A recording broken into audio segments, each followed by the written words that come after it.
truly an honor and a pleasure to be here with you all tonight. I want to thank the American Pakistani Public Affairs Committee for inviting me to join you, to be in community, to celebrate the important work that you're doing and your invaluable advocacy for the Pakistani American community and in working to build a strong relationship and roots so that Pakistani Americans are able to thrive, not just succeed, but thrive here in America, and that their voices are heard in the halls of power.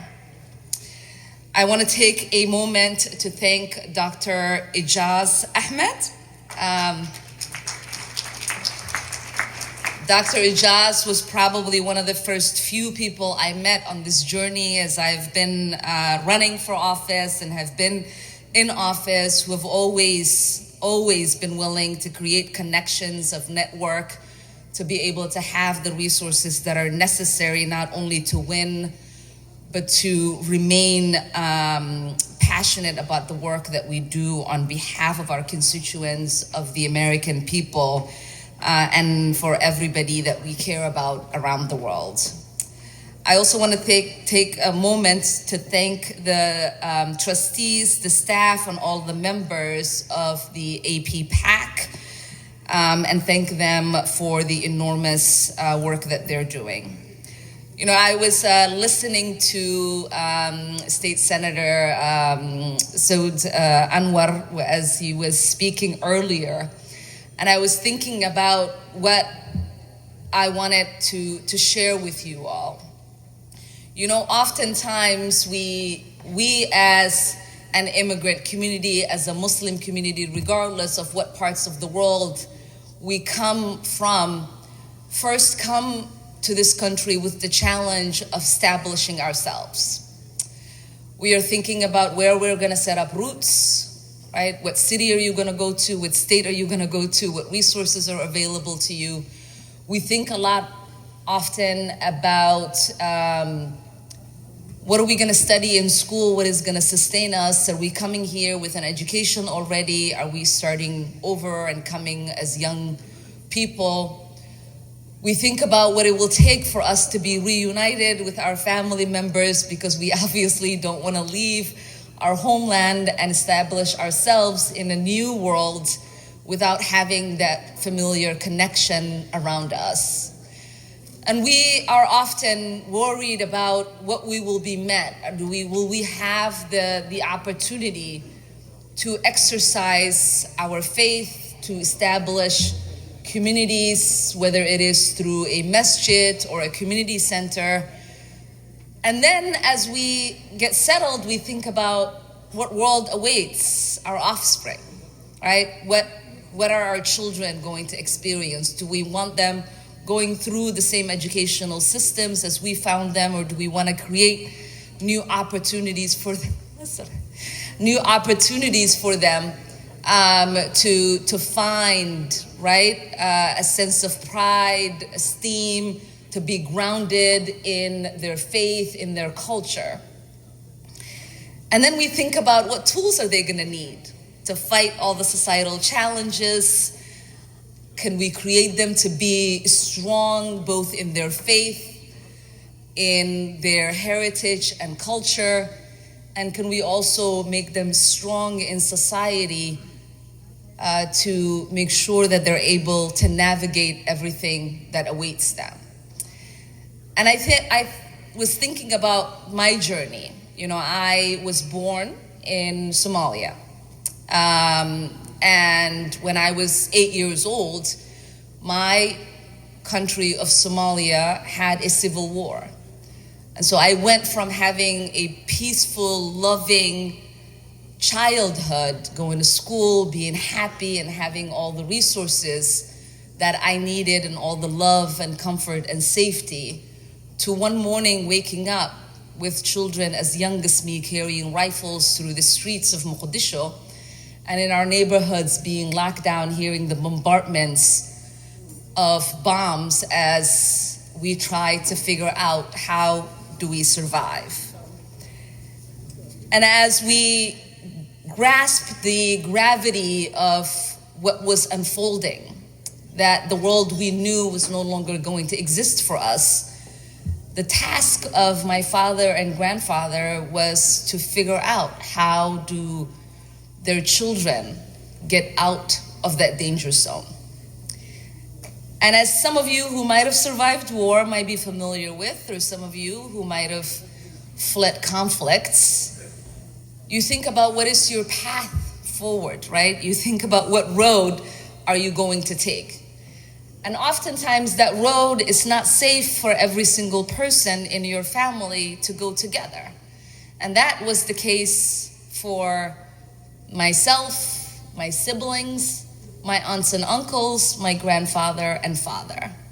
And so we all had to disperse, create smaller groups in order to guarantee that at least some of us might find a path that is safe. And as you can think about, being displaced and also having to worry, will you see not just your home again, but you're thinking about, will I see my own family again? And luckily, we all were able to move through safety to neighboring country Kenya.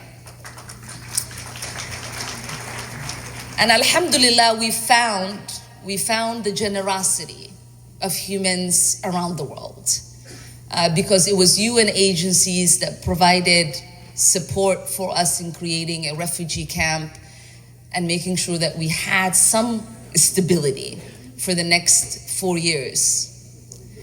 And I remember when we got the golden ticket to be sponsored by Lutheran Services to come to the United States, we were really excited. And one of the things that my grandfather was excited about, I wasn't really that excited because I kind of didn't want to leave my friends. I was 12. But my grandfather and father were excited that they were coming to the United States. And they gave two reasons. Those two reasons was, one, that there was a democracy. There was an ability for them to have something that had been denied to them throughout their lives as they lived through a dictatorship. That their voice might someday matter in a democracy, in one of the greatest democracies, that is the United States. And the other was because we had offers to go to some other places around the world. And the other was that in America, you eventually become an American.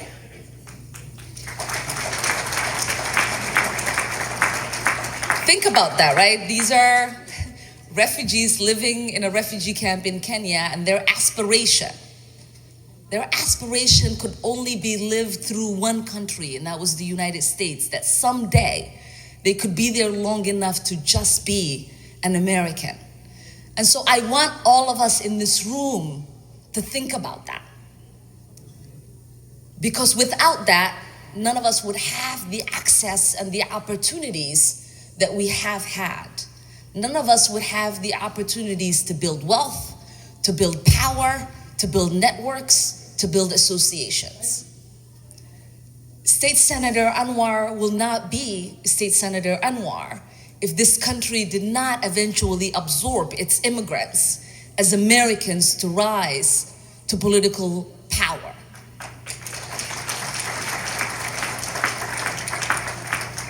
The 12-year-old that came to the United States only speaking no English, but hello and shut up. 23 years later, makes it to Congress.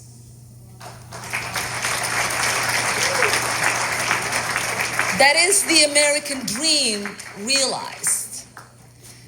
And I say that all to say because there are still people within our communities that still think certain dreams in America are inaccessible to them.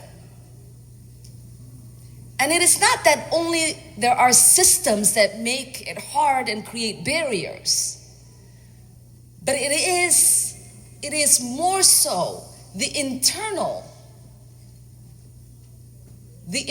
barriers that we create for ourselves. right? To say I am only able to have a powerful voice if I dim my own power and my own light. That our wives and daughters can't make it to Congress with their hijab. To assume, you can clap for that.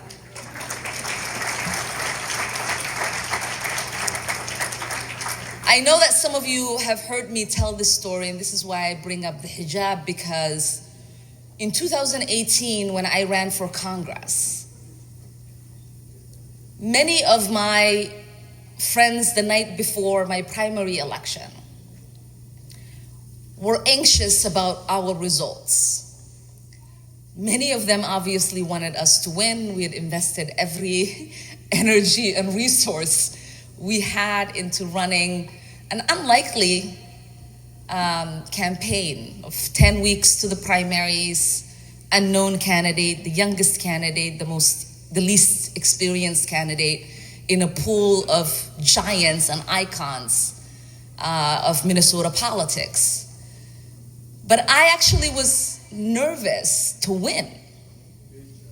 I was worried about winning. And the reason I was worried about winning is that the night before my election, I found out that there was a ban to having head covering. And I was worried that I could win a seat in Congress. But because of that rule, I would not be able to actually be on the House floor. Can you imagine that tragedy? Of having the hopes and admirations and dreams of so many people who did not only vote for you, but throughout the country gave you resources to run and now become a member of Congress. But you yourself cannot cast a vote or be part of the debate on the House floor. That was a burden that I was carrying alone because no one else has ever thought about it. There was no other Muslim woman that was on the cusp of winning that was a hijabi. And I remember the day after we'd won, Speaker Pelosi gave me a call to congratulate me. And I said, Madam Leader Pelosi at the time, I'm scared. And she said, what do you mean? You should be happy. You just won this historic race. Why are you not happy? And I said, well, yesterday I read about this and now I don't, And she said, oh, don't worry about it. We'll actually make sure that you draft the rule that gets rid of the ban.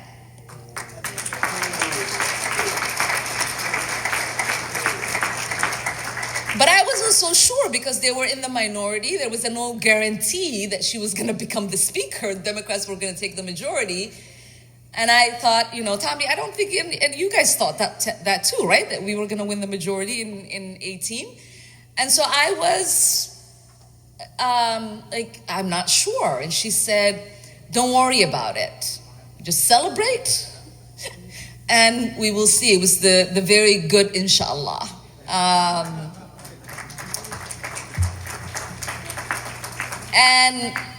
And she was right. Thankfully, we did get the majority. And thankfully, she did keep her word. And so the first piece of legislation that I was able to do was craft that rule that got rid of a 183-year-old rule that existed in Congress that I wouldn't be able to wear my head covering on the House floor.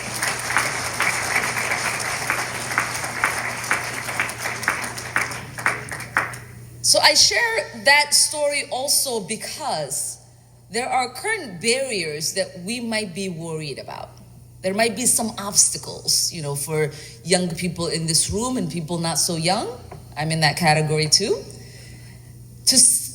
That are thinking about running for office, whether you're thinking about running for your school board, you're thinking about city council, for mayor, for county commissioner, state representative, state senator, and maybe you have aspirations to be a member of Congress, either the House or the Senate. but you're thinking about barriers that other people might not be thinking about. But I want you to think about that story when you have that in your head. That once you take a step, some of the barriers might just disappear. And so I want to encourage all of you, especially our young people, to think about what can be possible for you, and instead of focusing on what is not possible.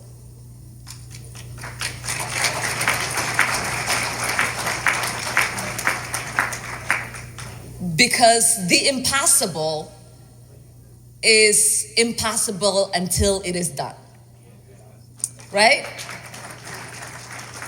And so I am truly delighted and honored again to join you all here tonight.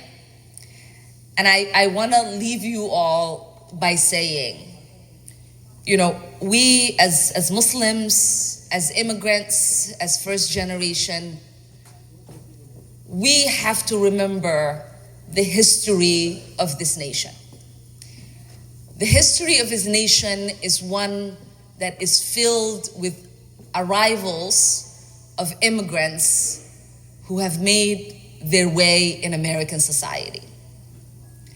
And every immigrant group, whether it is the Italians that came before us, whether it is the Greeks that came before us, whether it's the Latino American people who came before us, every single group, the Polish, every single group has been met with resistance. All of them have been told, you are not worthy. You will never be enough of an American. We have to figure out a way to deal with you within the system, whether it's from politicians or just their neighbors and the societies they're living in. And today, for a lot of those immigrant groups, that otherness does not exist for them. And so we have to be hopeful and continue to fight for the day where that othering does not exist for us. And inshallah, I know that that day will come sooner than later. So Jazakallahu khair, Quddha Hafiz, thank you so much for having me.